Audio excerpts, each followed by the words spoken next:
Chanel Accordion tote bag with woven chain logo. Is the Petite timeless tote bag modernized? There is a Chanel bag from pre-fall 2020 bag collection that should be on your wish list. The first time I saw the bag, it looked very familiar, so I started searching online for the name, hoping to find a similar bag, maybe a bag from the previous collection. Then finally it hits me. The shape, the interior, it looks so much like the Chanel Petite timeless tote bag. Of course, there are differences between the vintage timeless bag and this new accordion bag, but I'm questioning whether it's inspired by it.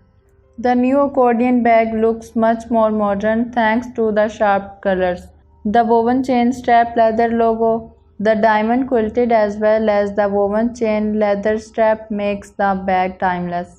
The Petite timeless bag was discontinued around 2012. It was affordable tote bag priced at $2,750 USD at that time. So it was heartbreaking for many fashion obsessed that they can't buy it. Anyways, the design like shape looks quite similar. The Petite timeless bag appears to be much sculptured, while this new accordion bag looks much more stiffer, perhaps for the better as it holds shape. For those that are interested, this bag comes in two sizes. There are the details.